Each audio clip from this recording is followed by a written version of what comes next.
welcome to the show. That's the man on the axe. Yeah, doing a little pedal work. Anthony Kapfer, what's up, buddy? Good to see you. How are you? I'm good, buddy. Oh man, you've just abandoned all Dustin vinyl logos. You're like, I'm just looking at my collages. I don't care anymore. I'm an independent. You're lucky to have me. I get it. I said all of in these the things beginning, before everybody was all excited. Adam had his little thing, you had your little thing, and then now everybody's like, "Fuck it, man. Who cares?" Dustin's got his little blinky sign that he's in front of, and nobody can see. So. Wait, hold on. I got a blinky sign. Am I making you feel guilty? And you're gonna put it on? I love that. I love making. Yeah, you love it. Yeah, it's part of it. How you been? You have a good. There it is. Look at that. Yeah, look at that. See, it's beautiful. Yours is better than mine. Mine's like. Yeah, but yours is real in the flesh. It is real. See if I can angle this a little better. There we go. I don't know. I'm a mess. Good to see you. How you been? You having a good week? Rock and roll and comedy? What's going on? Talk to me. Nothing really. Just still looking for places in LA. So. Oh, how's that going? It's all right. It's hard when you have no credit. That's why you married. You know what shows up when my credit gets searched? It's not a number. It just says NA. Oh, wow. Yeah, maybe not. Don't put your name on the lease. I think that's probably the best bet here. Is just kind of leave it all on to her and don't even try to be involved. You're going to be the random guy that's sleeping there. Yeah. I guess when you get married though, you come with it, right? You're bringing her down. Holy shit. I guess so. I don't think I'm affecting her credit, but. Get a credit card, bro. And buy something and pay it off. That's how it works. Build it slowly. It's something you got to do, man. It's life. You know what I mean? Big boy stuff. You can do it. I'll help you out, man. Well, you're paying taxes for the first time in like. I'm paying taxes now. Yeah, that's huge. I don't recommend it. Paying taxes? Yeah. Yeah, I don't recommend not paying taxes. You'll be like 3 to 5. So if you like big men giving you massages, then don't pay taxes. You know what I do like is that. Now I can write stuff off. Yeah. So if I buy musical equipment, it's from my career. Yeah. I get some money back at the end of that's never happened before. Yeah. Just a rule of thumb. Don't get too much money back. That's when they come at you. Yeah. Well, I just say what I spent money on and how much I made. And TurboTax tells me. Technically, I could buy vinyl records and write it off. I mean, because we're making so much money on this show. Yeah, I forgot about that. I haven't been writing off the records. You got to write off everything. Cool. I just got back off the road. I was in Des Moines, Iowa, big music capital of the world. And did a lot of like cornholing and bowling and basically white trash Olympics. That was basically what I was doing. Just anything that you could do while holding a beer, I think is really is how that place stays alive. You know what I mean? It's the kind of place you just do whippets in the parking lot. I mean, that's the excitement of the town. But I've never been around so many white people in my life. It was too many. Yeah, it was a lot. It was a lot of white. It was a lot of white. And so speaking of white guys, let's bring in the rest of the crew. Everybody give it up for Jeffrey Paul. Adam Holtz in the building. Hello, gentlemen. In the computer screen.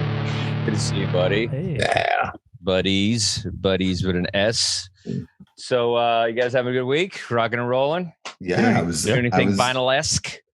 I didn't get vinyl-esque, but it was rock and roll. I had I was in Hartford for the weekend. I had a gig at the University of Hartford on Friday night, and then I stayed the weekend. And Saturday night, I went to go see Kiss in Hartford. Amazing. Oh, cool. And I went because me and you had talked about this once, and you said you saw the End of the Road tour. Yeah, it was great. So I went and I was blown away, man. I never expected them to be that good. They were good, man. They were really good. The energy was great. The show was great. The set list was great. Very, very impressed. That is amazing. And I'm more amazed that a college would book you. Have they not seen your online racism and homophobia? I have no online racism or homophobia. I keep that internally. It's strictly for podcasts. Yep.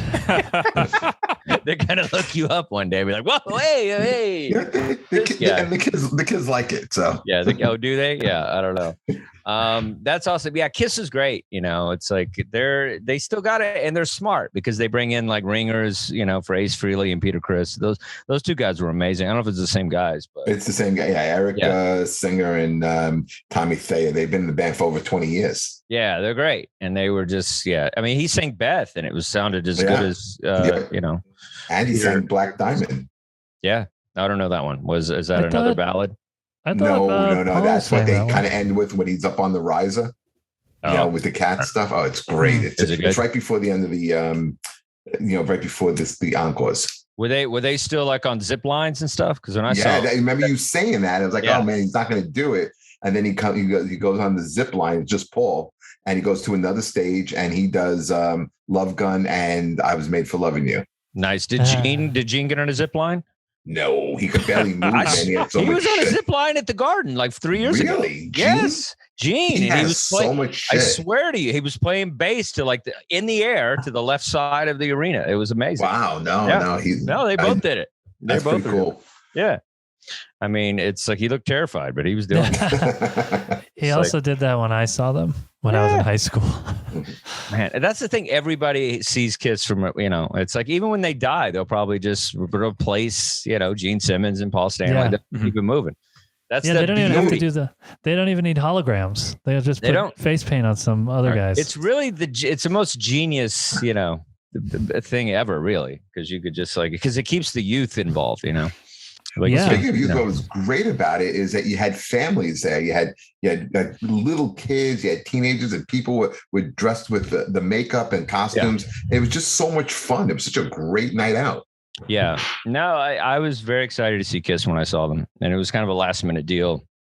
Because I had a friend, this guy Howie Dewey, that we all make fun of, and he was like, "Yeah, we'll get tickets." And I've said this story before. But I get tickets, and he was just like, and then he goes, "I got a hookup." It's like, no, you don't, dude.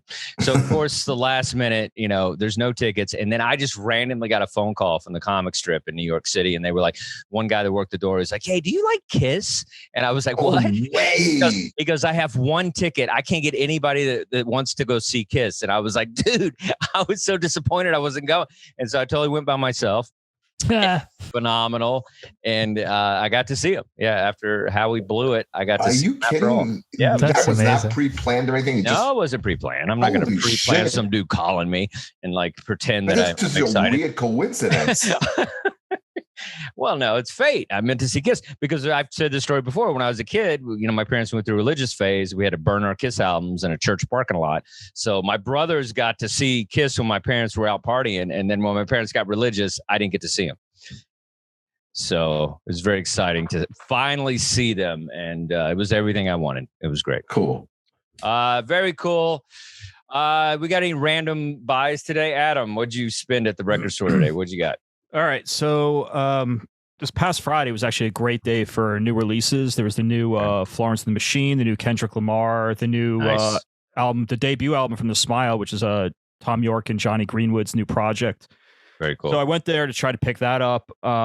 They had none of those, but I did get.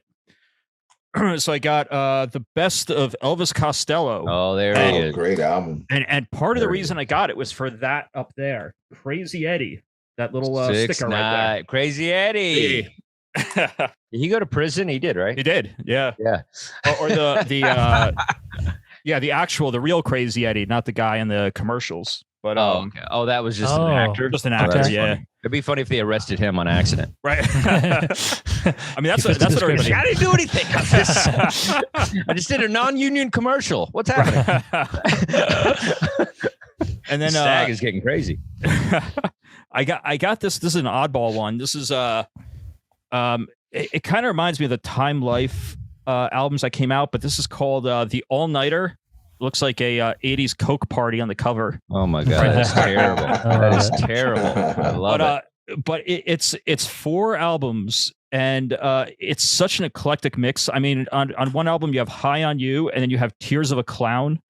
It's so all over the place between Motown, they got Quiet Riot, Come On Feel the Noise on here. You got Funky Town. Is that Survivor? Survivor, yeah. Oh wow. Way to crush it, Jeff. Right. Anything to do with Rocky. You got the Bee Gees.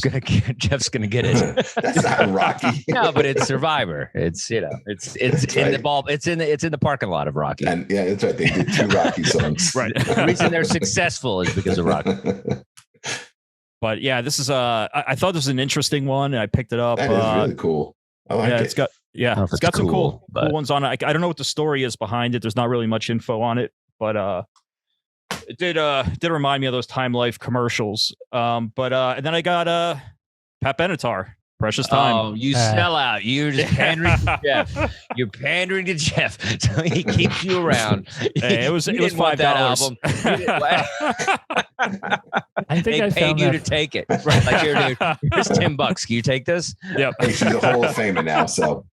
I think I had that for $1. I got it for $1 somewhere. It just went up in value, guys. The Hall of Famer. I thought that didn't really matter. The Hall of Fame. Anyway, it doesn't matter. That's what I remember. That's what I remember. It was just corporate nonsense, but now it matters because it's Pat. Because Pat's involved. All right. Well, they finally made a right decision. Yeah, I'm happy for her. Whatever. I don't know. I'll have my friend talk to you. He banged her. So anyway, anybody else? Any random body? Yeah. What do you got? What do you got, Anthony? I went to a Scooby-Doo. What'd you get? Yeah, I got the Scooby-Doo soundtrack. I went to like a sort of flea market thing, and I found Document by R.E.M. Oh, good one. Man. It's got the sticker on there. I don't like them very much. You don't? No, they just got overplayed, man.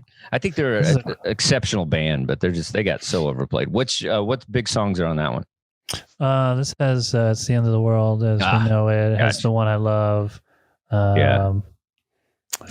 Finest Work Song. That's interesting. Also on. I didn't take you for an REM guy.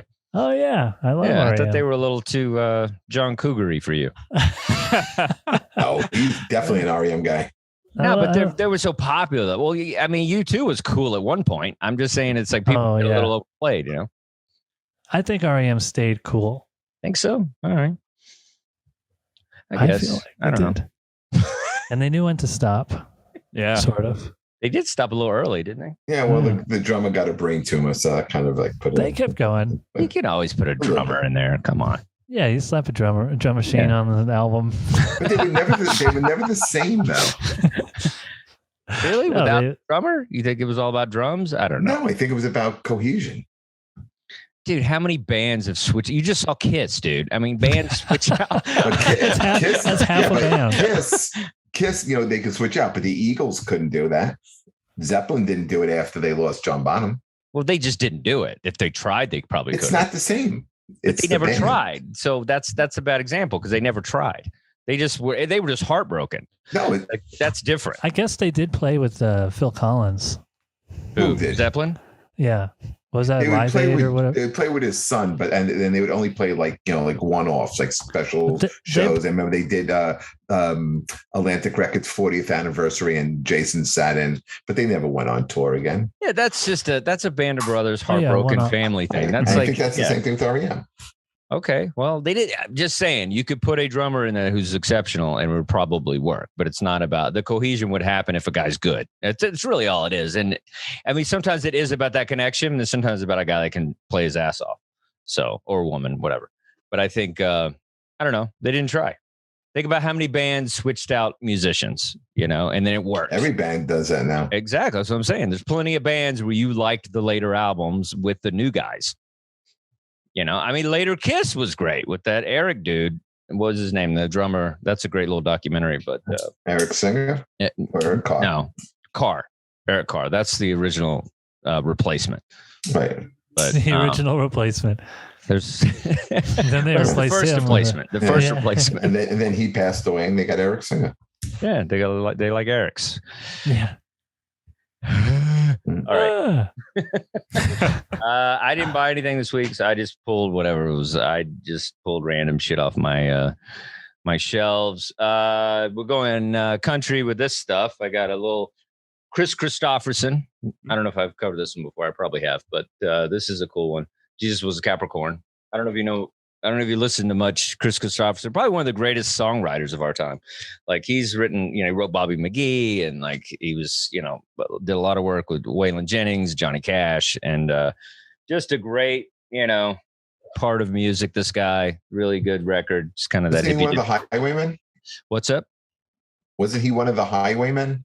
He was. It was Johnny Cash, Waylon Jennings, Merle Haggard, and Chris Christopherson. And Johnny was Willie Nelson one of them? Yes, and Willie. Sorry. And then there's more country. This is little George and Tammy Wynette. Little George Jones and Tammy Wynette. This is good stuff here. I think one of the best country duos of all time. They beat the crap out of each other, but they made good music. They were married to each other? Yes, twice. I didn't know that. Oh shit, I didn't know that. Yeah, it was one of those kind of deals.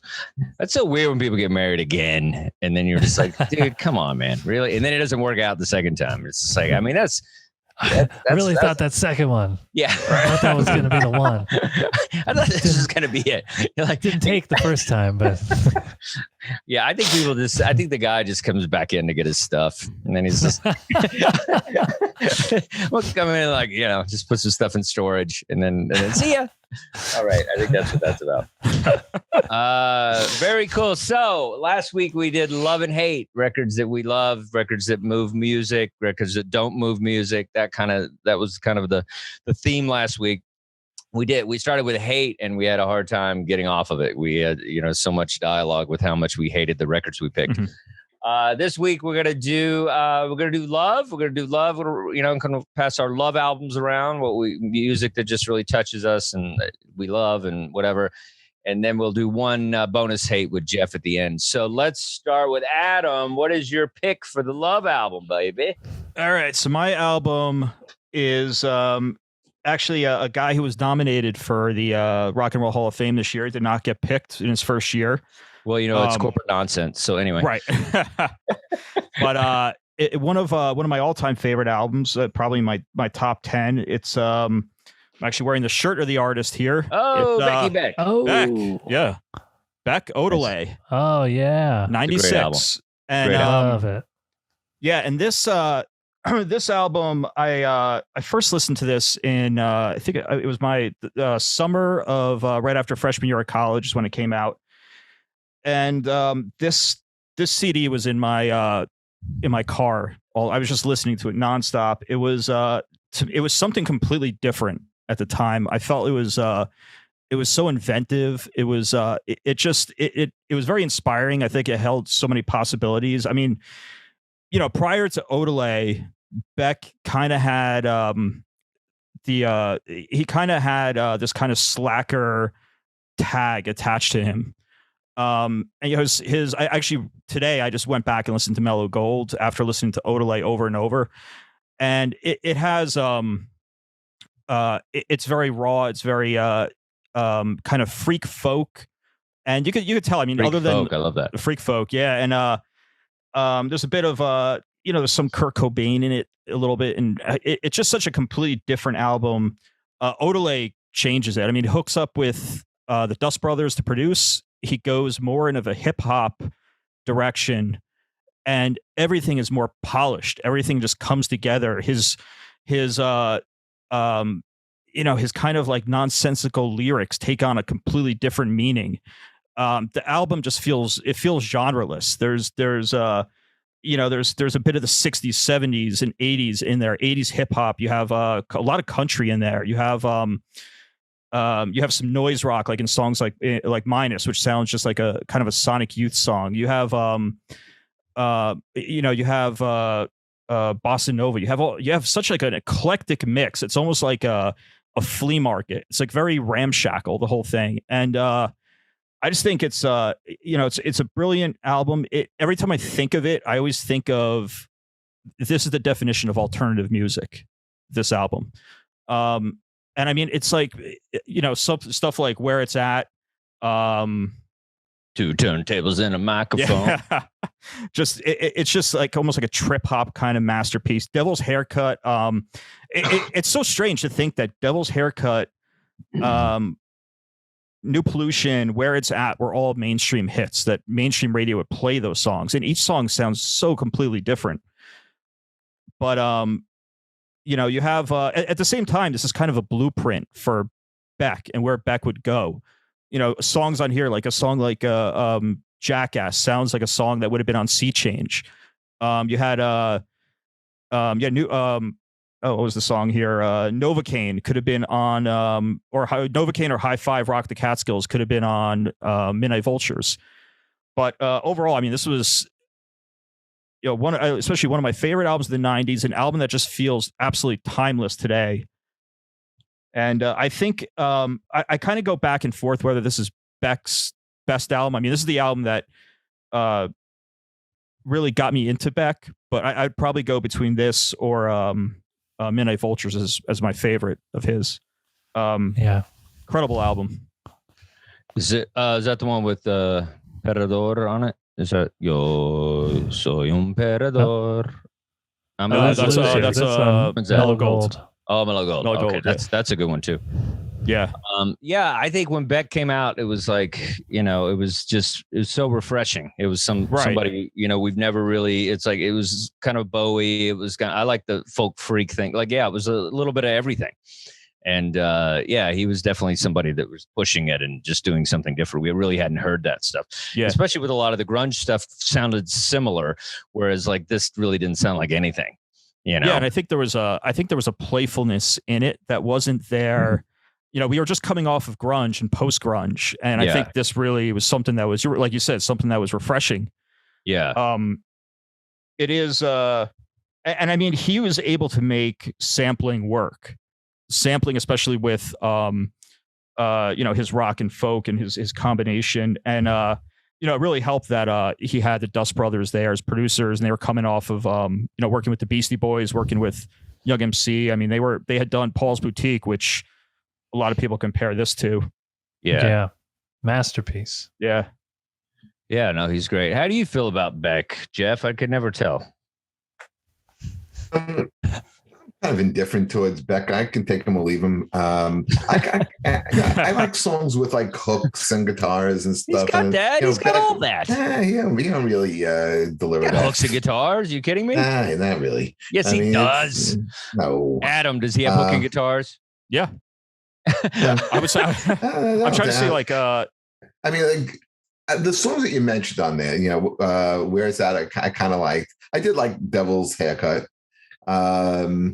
I mean, it was just, again, I could take him or leave him. I mean, it's just like not my thing. I wasn't really into like slacker rock either. So all rock is slacker rock. All rock is not slacker. Yes, Sabbath is not slacker Nobody rock. wants to have a job. That's why they pick up a guitar. It's not slacker rock. It's all slacker rock. All of Sabbath it. is not slacker rock. I guarantee you at one point they were slacker rock. They were sleeping on somebody's mom's couch. That doesn't make it slacker rock. Yes, they were. They're all like unemployed kids. That's what rock and roll is. Right, Anthony? That's what it is. Right. I think so. That's what you do. You don't want a real job. That's slacker. And then you turn out you're good at it. Every rock is slacker rock. Everybody except Gene Simmons, who's like a mastermind business guy. Everybody else pretty much. But they struggled for years too. Yeah. Well, okay. They're slacker too then. How about that? Kiss would never sleep on a couch. That's true. They might have. They might have. Yeah. They were one album away from getting cut. Yeah, and Gene probably sold that couch for a whole lot of money. Kiss couch. This is the couch that Kiss slept on. $3 million. I guarantee you at some point sold that couch. You like Beck, right, Anthony? I do. I like Beck a lot. And yes, you do. I love that album. I loved it when it came out. I still listen to it. It's still getting regular play for me. That's a big deal, if he only knew that. Yeah.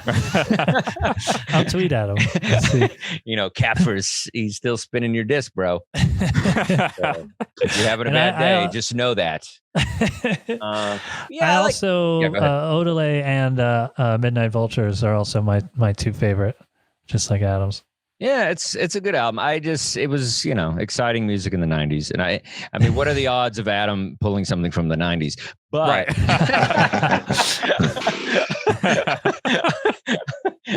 Adam loves his 90s music. Oh yeah. That's good. That should just be a show. Adam's 90s music. Yeah. Well, I actually had an album from the 2000s and I pulled an audible and decided to go with this instead. What was your other one? That's okay. We'll let you briefly do that one. I'm trying to fill some time here. What do you got? I was going to do Radiohead Kid A. Of course you were. Right. So does that have Creep on it? Because that's how most of us identify with Radiohead. No. That was this was their post OK Computer album. Okay. Very cool. No, it's cool. You like that kind of depressing goth alternative cool. Yeah, whatever. We know what you are and we love it. You're always on watch. We want to make sure you're okay. This might be the least depressing album I've brought up. We hide the razors at Adam's house because the music he listens to. It's a party album. Totally is a party album. Yeah, and especially Midnight Vultures, which is really a party album. I mean, it's very much his take on Prince. Yeah. I heard that the song Deborah, which is the closer on Midnight Vultures, was first recorded during the Odelay sessions. Like it didn't make... I don't know if that recording is the one, but it was apparently a song that was written and not included on Odelay. Yeah. It's got one of the best opening lines, too. I met her in JCPenney. Nice. Well, guys, speaking of Prince, my favorite is 99, everybody. Oh, nice. Okay. This album basically changed kind of my mind and my life far as like I was in junior high. And, there was this guy that people were talking about and we didn't know. It's like, is he kind of trans? Is he's got the makeup, he's got the thing. Is he a little person? We don't know. But this guy could play. And it was like, I remember hearing this cassette tape for the first time. And it really was something else. 1999 is, I believe it's the 5th album. And that's what I love about certain artists that hit after they've kind of paid some dues. I always feel they're better artists than artists who come out of the gate. There's few, obviously some incredible exceptions of artists who came out of the gate with these like successful albums. But somebody like Prince was he was just a mad scientist in making music. And, he just made all these albums. I believe the album Controversy was before this one, which is a pretty decent album. It got, has some good songs on it, but this was kind of his hit album. The first song, 1999, we all, we can't get away from that song. It's kind of about the apocalypse or the end of the world, and it's like, what's going to happen? We're all going to die. What's going on? And but it's such an upbeat song about such a party over topic. Oops at a time. Yeah. It's like upbeat, but it's like, we're all dancing to it at a wedding. Like it's just this feel good song, but it has dark lyrics and stuff. And this is an original, release. Nice. It's got the nice prints, inlays. That's very cool. Prince on guitar, and then Anthony's favorite, Prince with no shirt on.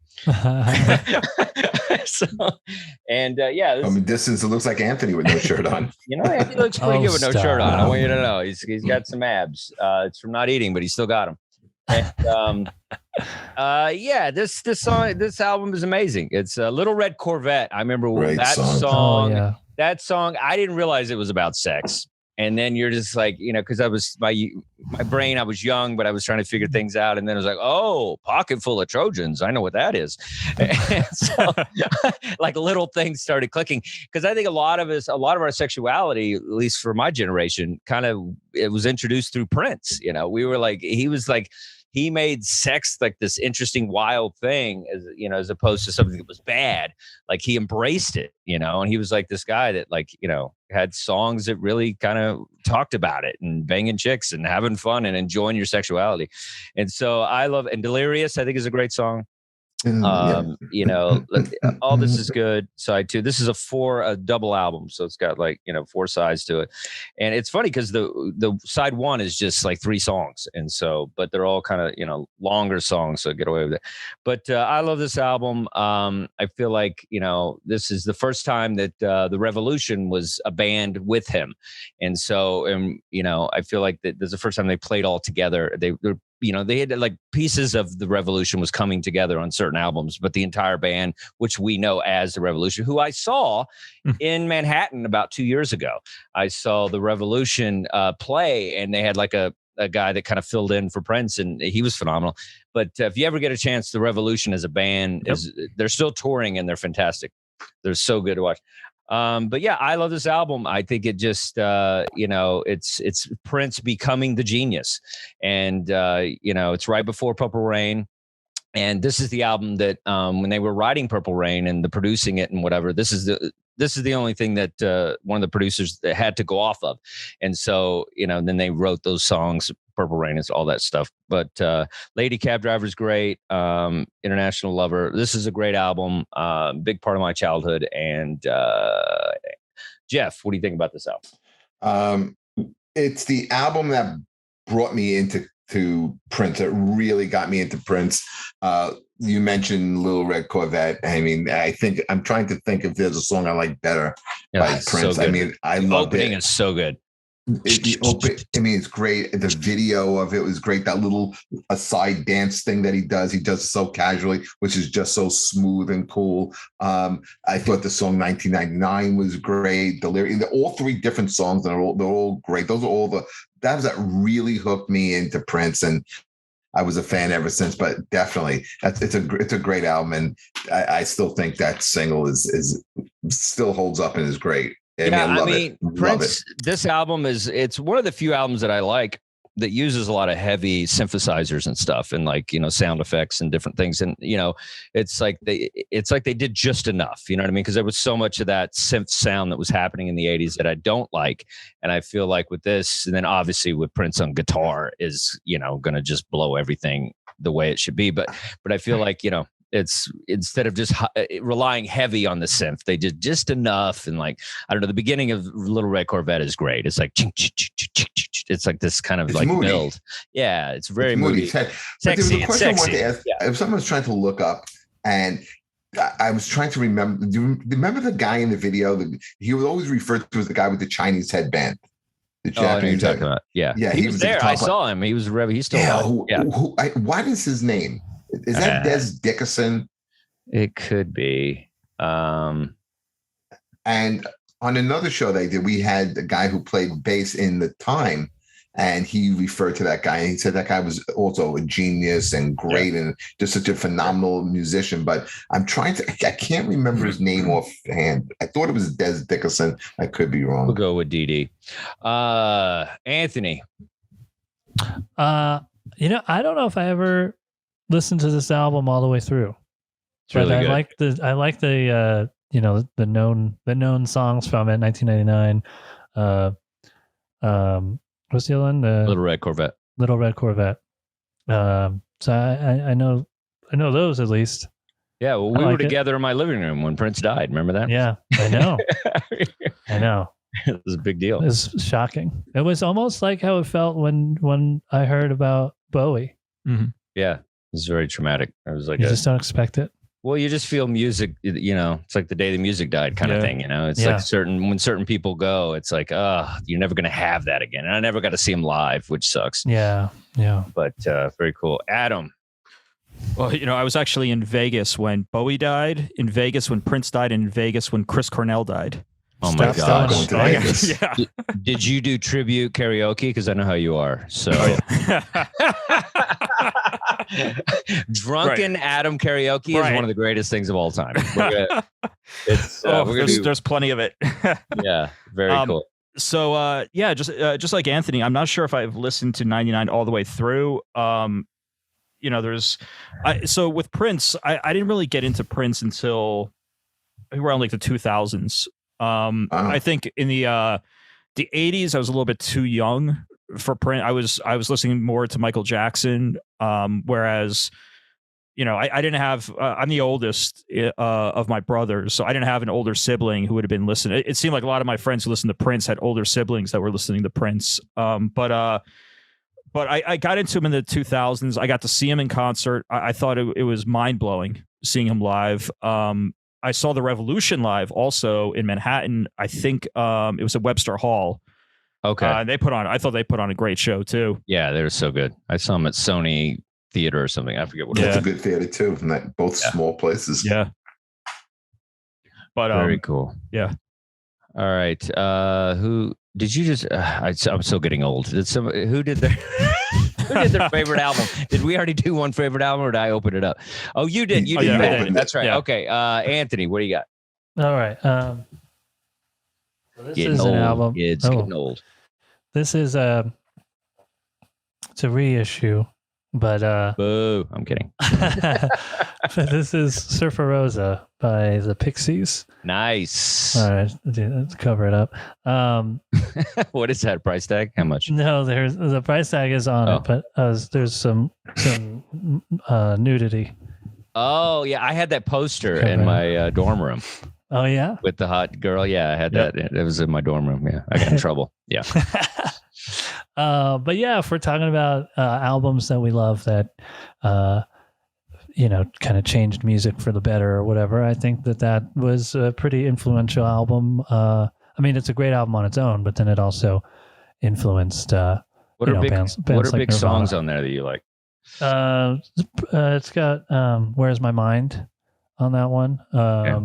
Gigantic, which Kim Deal sings. Nice. And Steve Albini produced the album. He's one of my favorite producers. I was reading that for Gigantic, he had Kim Deal record the vocals in the bathroom of the studio.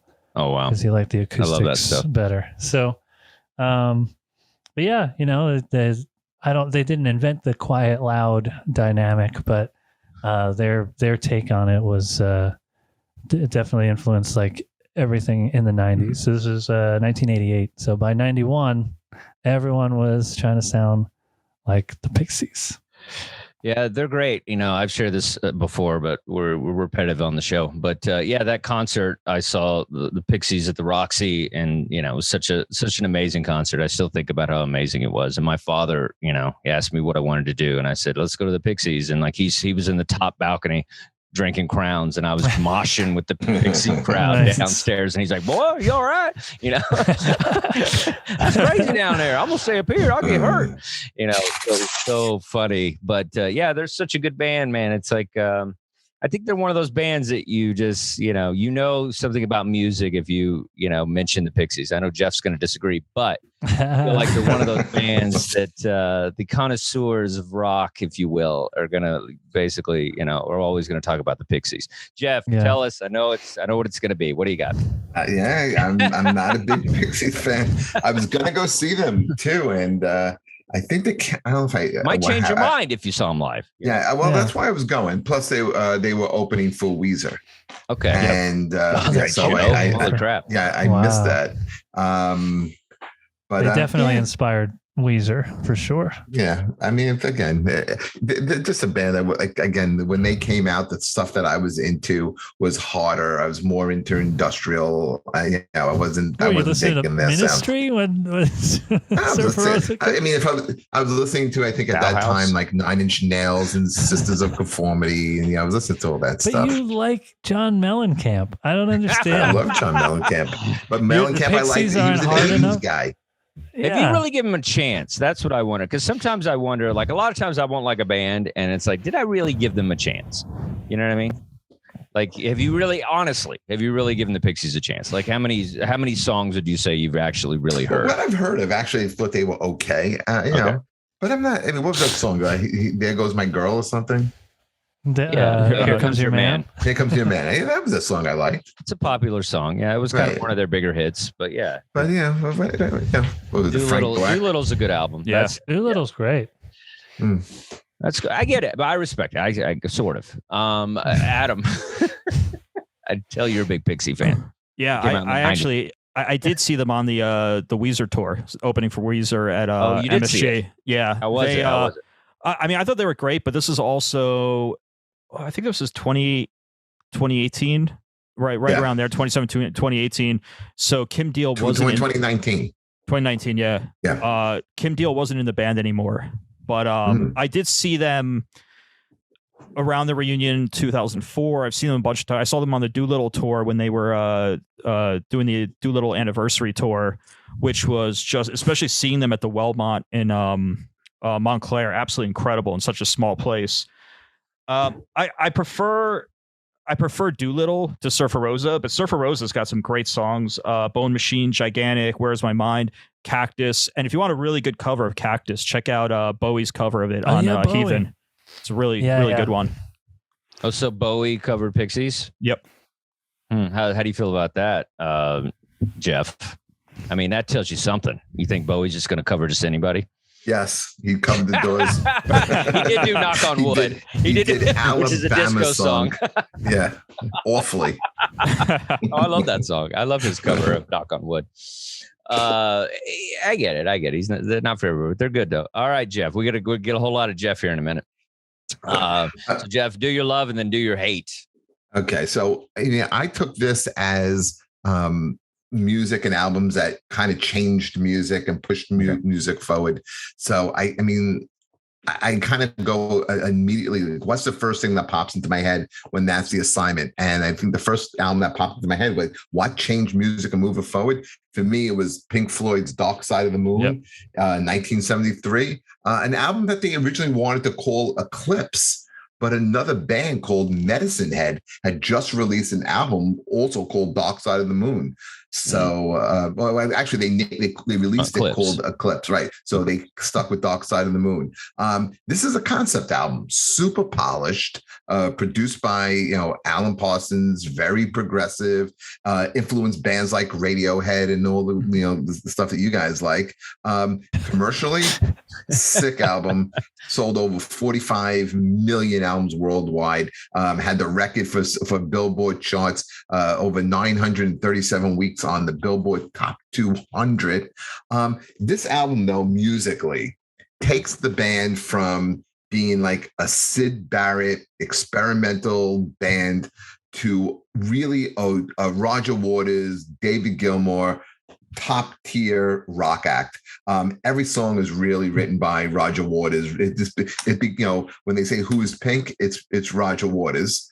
I think the way that Alan Parsons and Chris Thomas produced this album really makes it one of those albums that you have to hear with headphones. It really, like, it goes side to side. It enhances. And it kind of feels like every song you listen to takes you on a journey, like a song like Money. It's it's a journey. It's a song about wealth.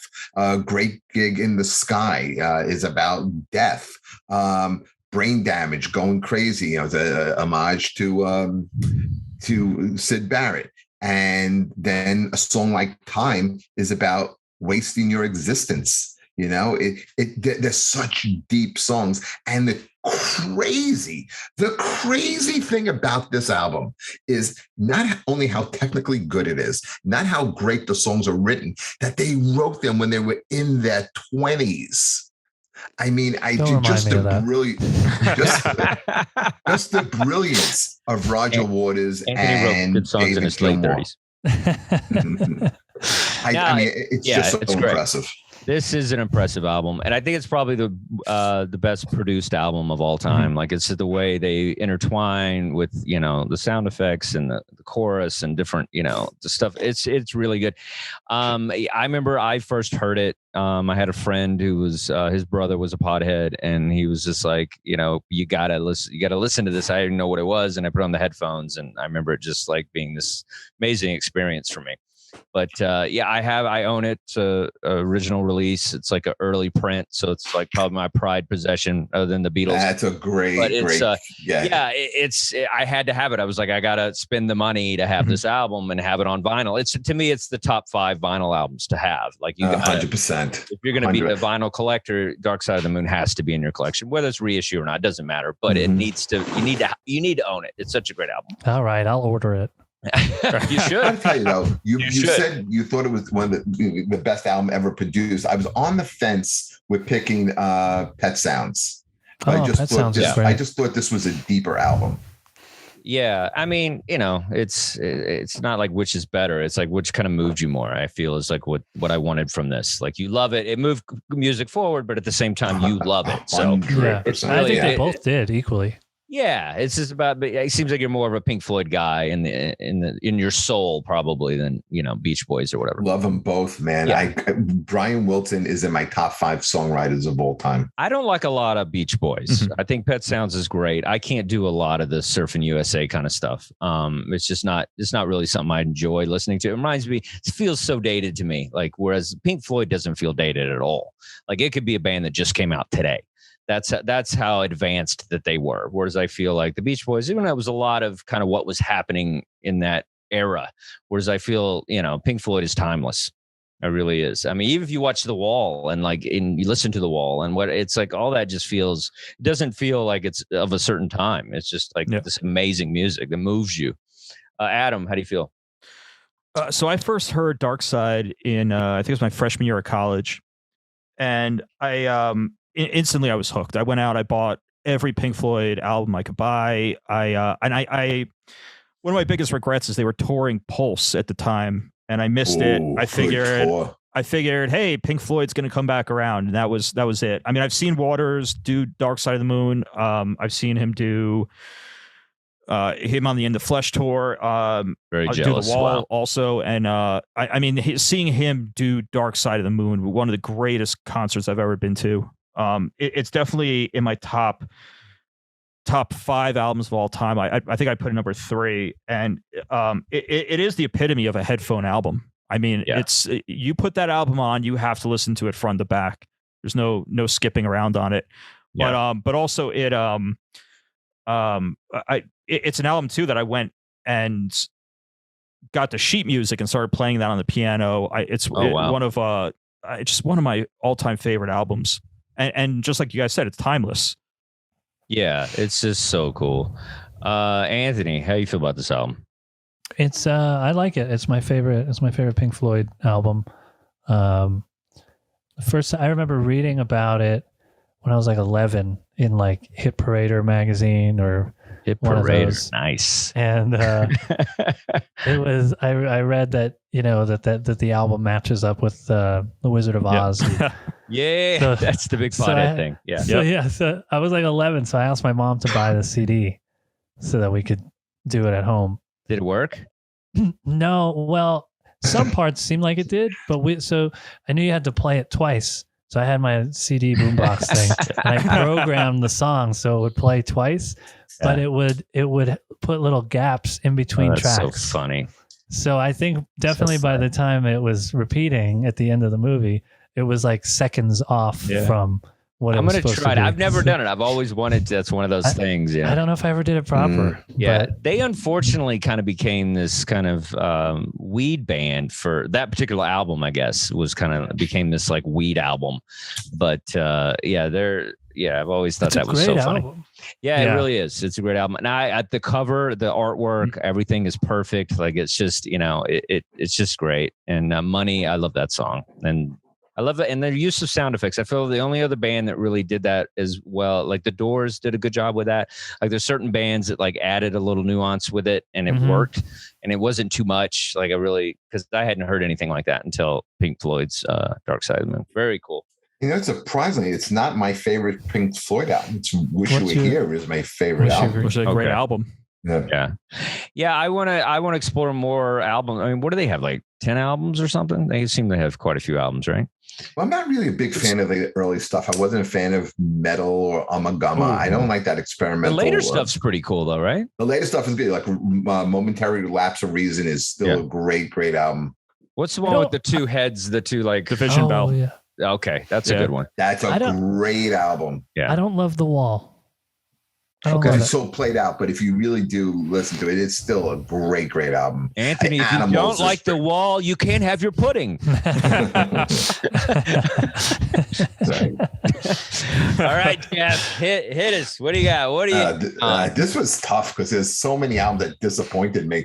But you were just going down the list of ones I picked for the show. Just anything that Anthony likes. You just pick one of those. But I'm gonna go. But this one like really stood out to me because of just a band that missed the mark that could have really been something. And it was the third Boston album, Third Stage.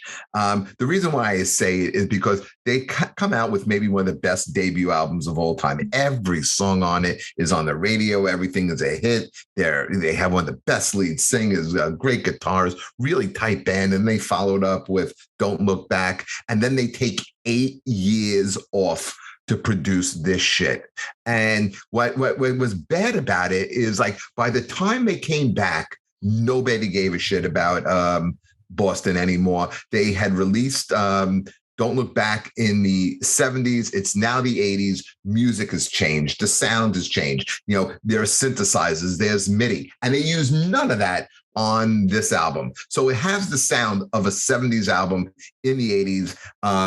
It has they also wind up losing more than half the band. The album is really basically Tom Schultz, who, the MIT genius, great guitarist, and Brad Delp, great singer.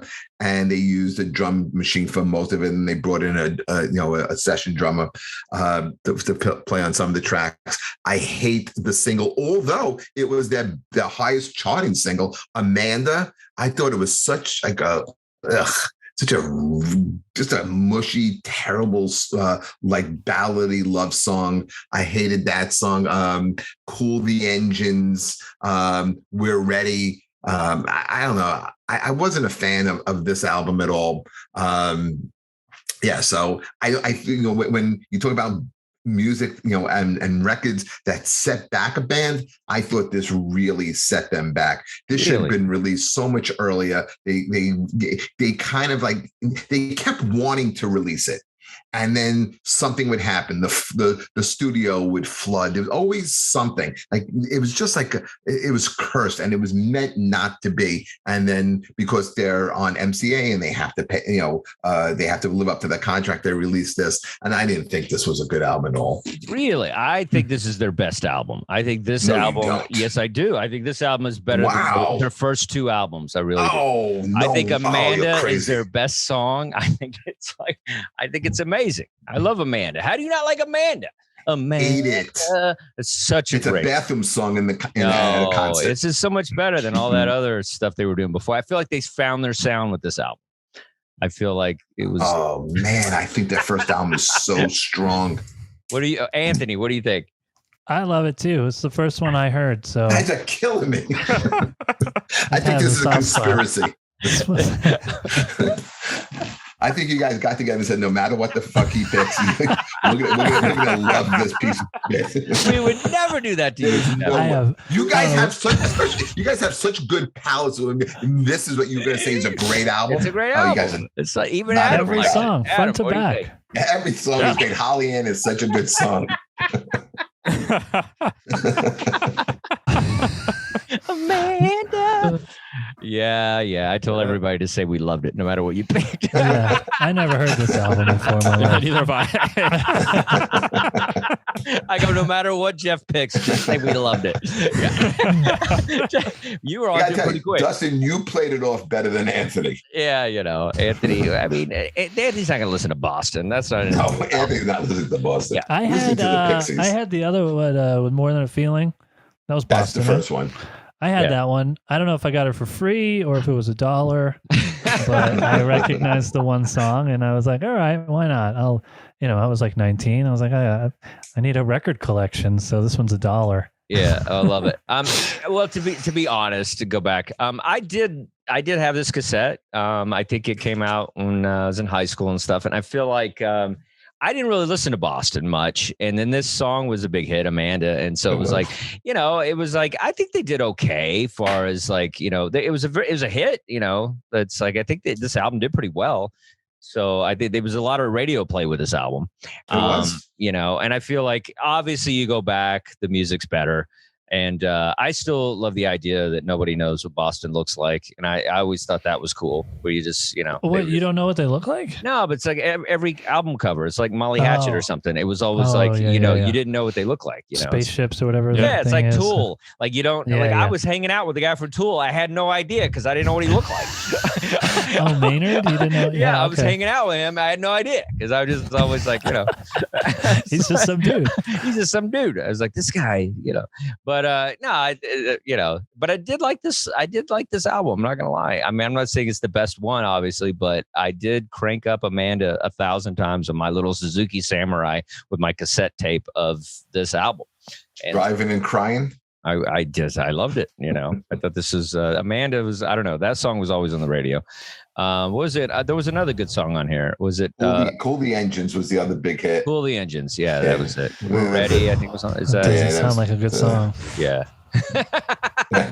I've never liked a song. You don't think you'd like a song called Cool the Engines? No. Yeah, about corporate greed, man. About To Be a Man. That's a good one. That on there? No. I mean, it sounds maybe better than Cool the Engines, but not great. I didn't like Cool the Engines. What was the last song? Holly Ann or something? Holly Ann stunk. Poor Boston. Adam, how do you genuinely feel? You haven't heard this album, right, Adam? No, I haven't heard it. But every time I think Boston, I always think More Than a Feeling, and I always think of their cover art because, like you said, I mean, every single cover looks like an Atari video game cover. Yeah, I always thought it looked spaceship. I love the spaceship. Nice. I always thought it looked really cool. But I'm looking at Apple Music. Music. Was a guitar also.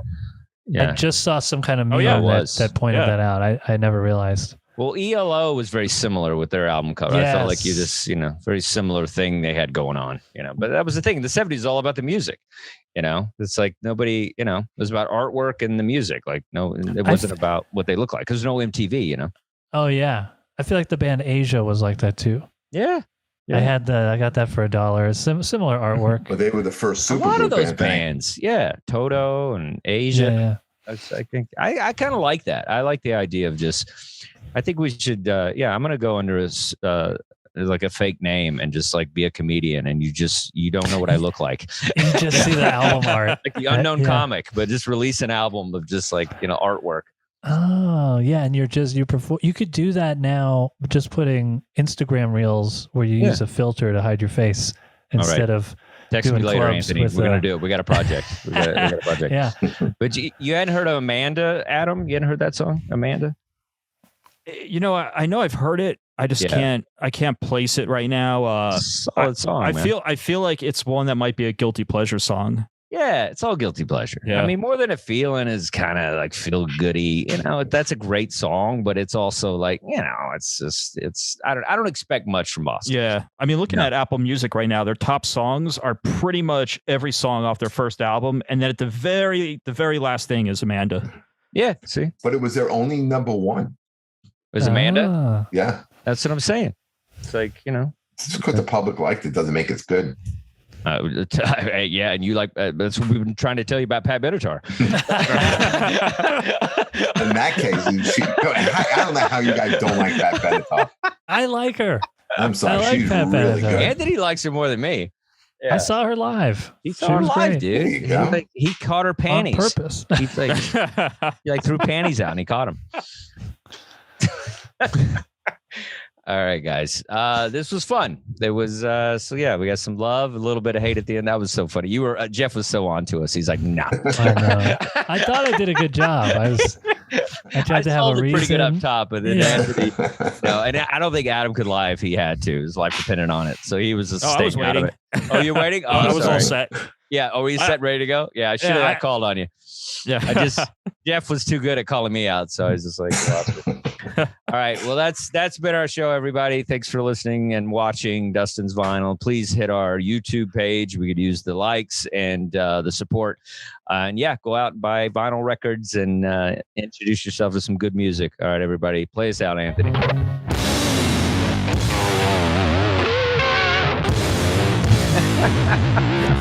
I thought you were going to play More Than a Feeling. I like it, though. Oh, yeah. How does it go? It's so good.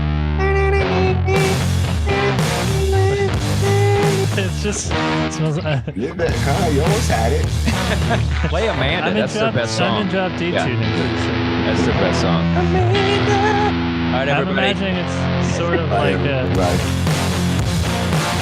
That's exactly it. Sounds so much like Nirvana. Yeah. Whenever Anthony has to go into a rock song, that's pretty much his go-to. All right, everybody. Goodbye. Love you. Bye, guys.